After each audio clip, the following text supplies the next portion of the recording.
Hi, welcome to the Big Bang of Data Science. So we are at the first book of this material, and that is to discuss research from the start to the end. In this book, we are going to cover 7 units where each one of them have been carefully crafted in order for you to comprehend the full understanding of research from the very start to the very end. It's also worthy to mention that each one of those units is just in lines with the main idea of the Big Bang of data science, as I have already introduced to you in the main introduction of the Big Bang of data science. So let's go ahead and review each one of those units and what do you expect to learn. Well, in the first chapter, we're going to start first of all to discuss the research in principle. And in this particular unit or chapter, we're going to discuss a number of the outlines. First, we'll be looking at the relevance of research and data science and their relation to task-right accomplishment. And then we'll be looking at the philosophy of descriptive and inferential. And finally, the research conductor and categories. Now, for each unit, I have also a quick recap as a conclusion on what you should have learned by then. So let's go ahead first and discuss the first outline of this unit, the relevance of research and data science to task-right accomplishment. Now, essentially, each outline, actually, it has sub-outlines. So you could see here at the right-hand side of the screen, we have 3 different sub-outline that is going to discuss the main idea of this outline. Essentially, I'm going to take you to a quick introductory and what does task-right accomplishment mean, which is a terminology I have invented from years of experience working on different type of research and how I put the idea of research and data together. In the next sub-outline, we'll be looking at the definition of research and their fundamentals and what actually the idea of research in general. Finally, we'll be looking at the meaning of data, where by the end of this particular outline, I mean the relevance of research and data science to task-right accomplishment, you should be able to understand how research and data are actually one of its kind. You cannot do research without data, and if you have data without a basic understanding of research, then your data will be meaningless. In the next outline, we're going to discuss the philosophy of descriptive and inferential. So you could see here 3 sub-outlines that actually describe the philosophy of descriptive and inferential. First, we're going to have a quick introductory on the meaning of descriptive and inferential in general. And then the second sub-outline will be looking at descriptive transformation, where I'm going to actually walk you through the main idea of descriptive and its relation to the meaning of research. And finally, we'll be looking at inferential generalization. In this particular sub-outline, you're going to have to understand the meaning actually of inferential, because your researchers soon you will understand it's a kind of 2 important part is to describe, to do the research, and finally to do inferential on the actual data that you have analyzed. Then after that, we're going to be discussing the last outline of this unit, and that is research conductor and categories. In this particular outline, there are 2 sub-outlines. First, we'll be looking what does the research conductor mean, which is the researcher in general, and what type of researcher you expect to be yourself if you are actually the one who's conducting the research. And then after that, we'll be looking at the category of research and how the definition of basic and applied would make sense by then. As I have said, by the end, you expect to have a quick conclusion and recap on what you have learned or what you should have actually come to understand. Then we're going to actually move to the second chapter, and that is implementation and approaches to research. So you could see here there are 3 main outlines. First, we'll be looking at the research methodology, paradigm, and philosophical review. Then we'll be looking at the structure of research conduct. And finally, we'll be looking at the ethical factor of research. Of course, finally, a quick conclusion. So let's go ahead and review the first outline.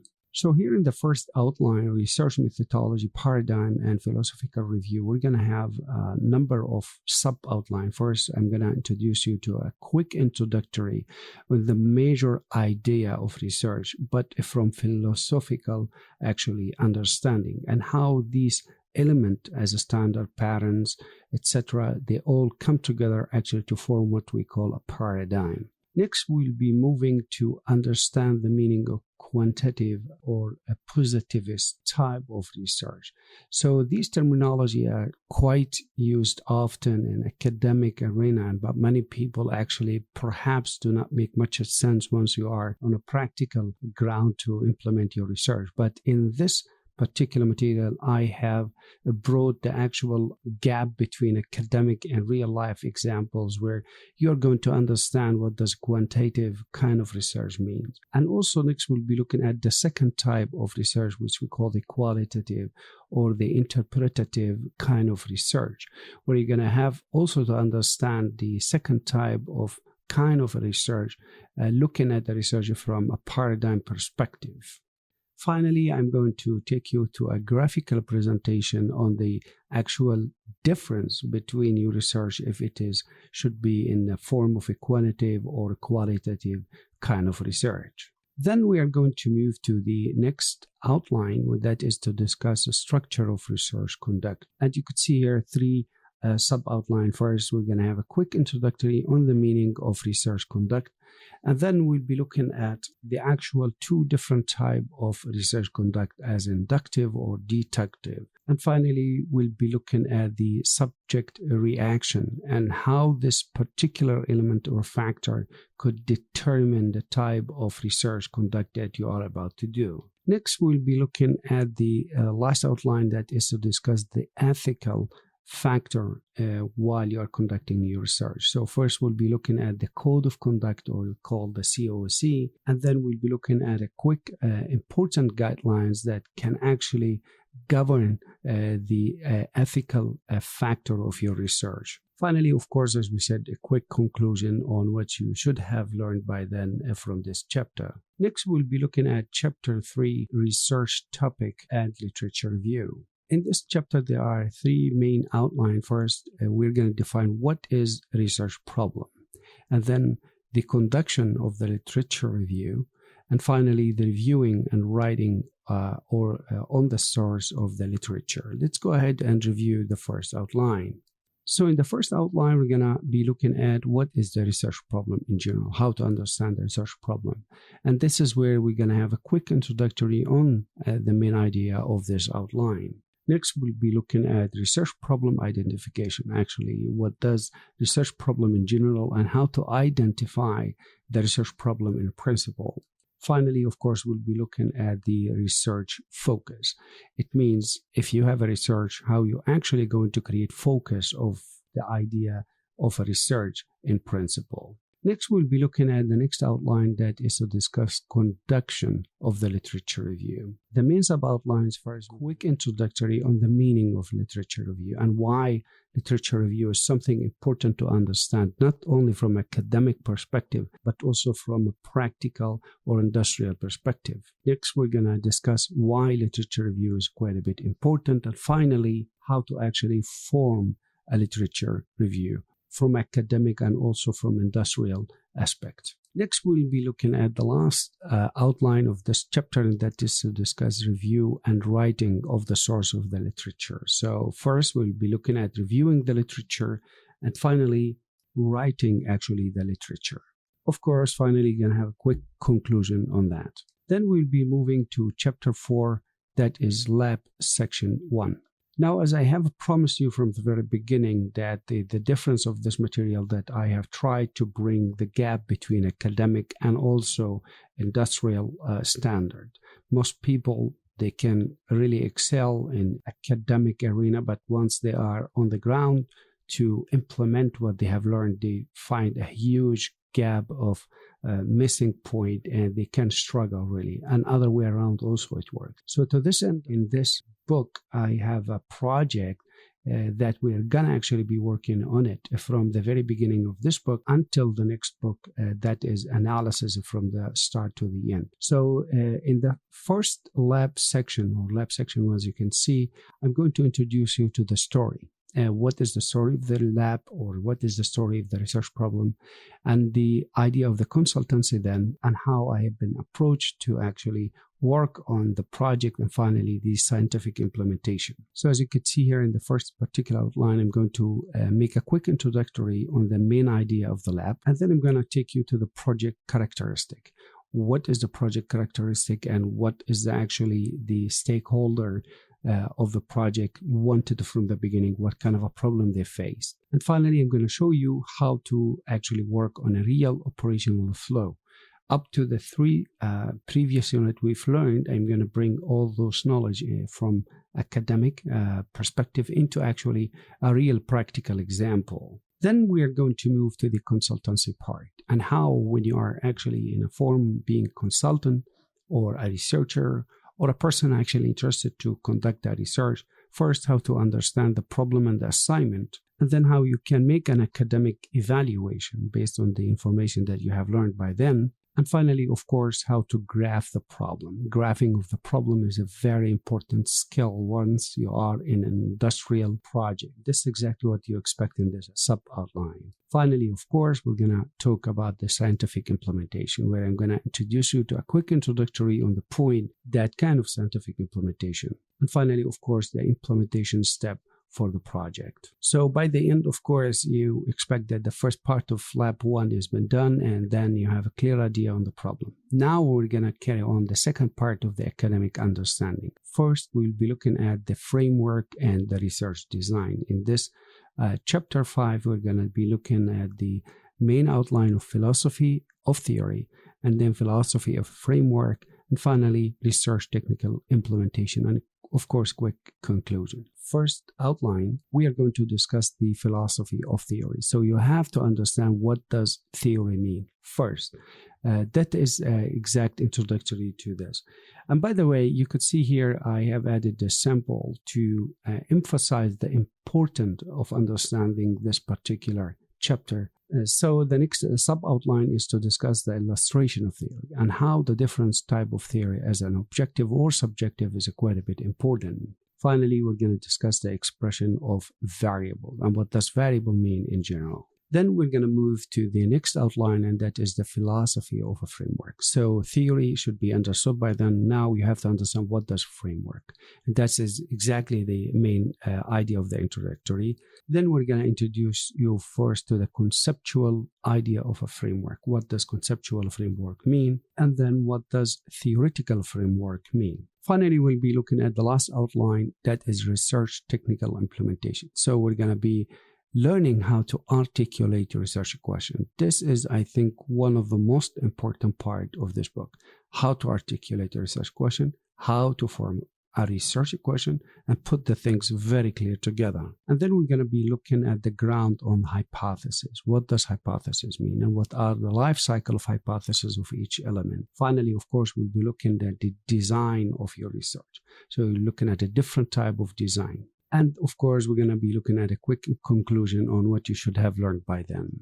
Then we're going to move to chapter 6, and that is the execution of the research project. So we're going to be looking at 4 outlines. First, the philosophy of measurement, then the philosophy of subject, research data, writing formal research, and finally, of course, quick conclusion. So in the first outline here, we have the philosophy of measurement, where I'm going to introduce you to the idea of measurement. What does actually measurement mean once you conduct your own research? We'll be looking then to a presentation of measurement. So, for example, if you would like to conduct a research, and then you have to design kind of a tool. But before you design the tool that is going actually to measure something, you have to understand what kind of tool that you are about to design. Having you understood that, then you are ready actually to make instrument design, which is one of the most important part when it comes to a practical research. Not only from academic perspective, but also from industrial perspective. Because you could see many of the surveys that are just flown all around asking people to, for example, score their favorite of something.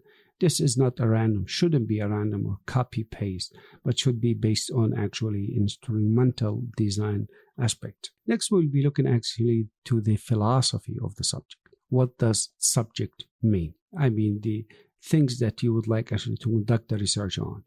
So that's why you're going to have a quick introductory, Then we'll be looking at sampling. Sampling is very, very important to understand between the population and the sample. And of course, finally, we'll be looking at different technique of sampling. Then we'll be looking at the next outline, that is research data. First, we'll be looking at data source. What kind of source that you expect your data can be flown from. The validity and the reliability of the data. You have to understand how to design your instrument, but at the same time, once the data at hand, how can you check the validity and the reliability of your data? Next, of course, we'll be looking at data management. After that, is the last outline is to actually learn about writing a formal research.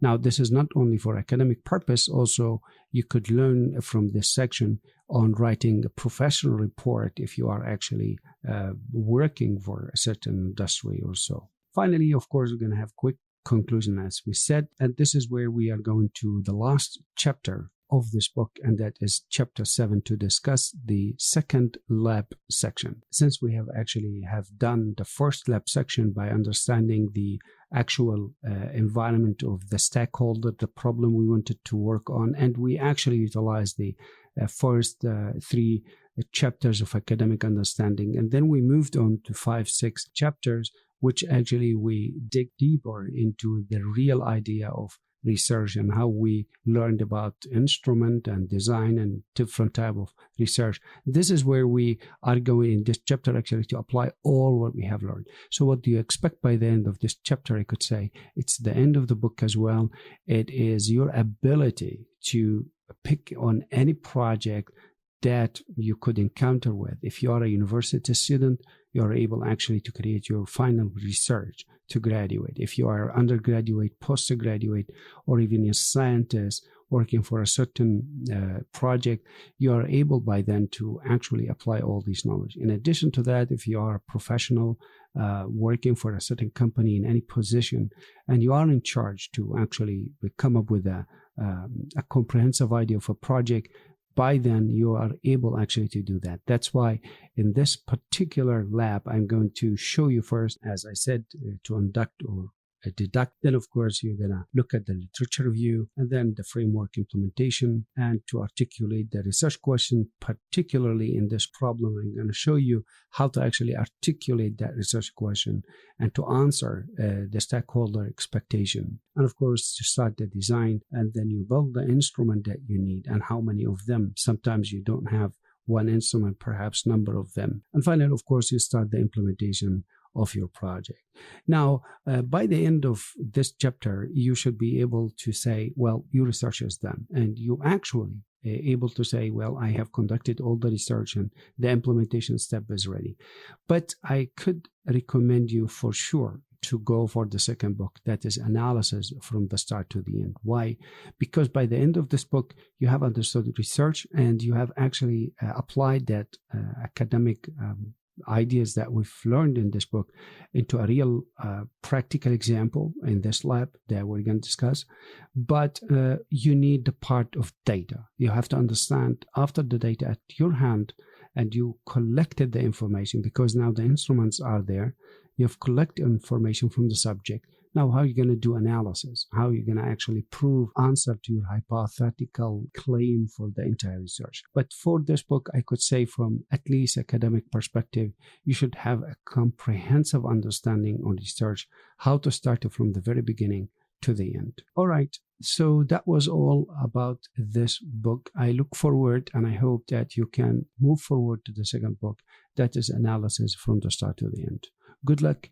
I hope to see you then. Cheers.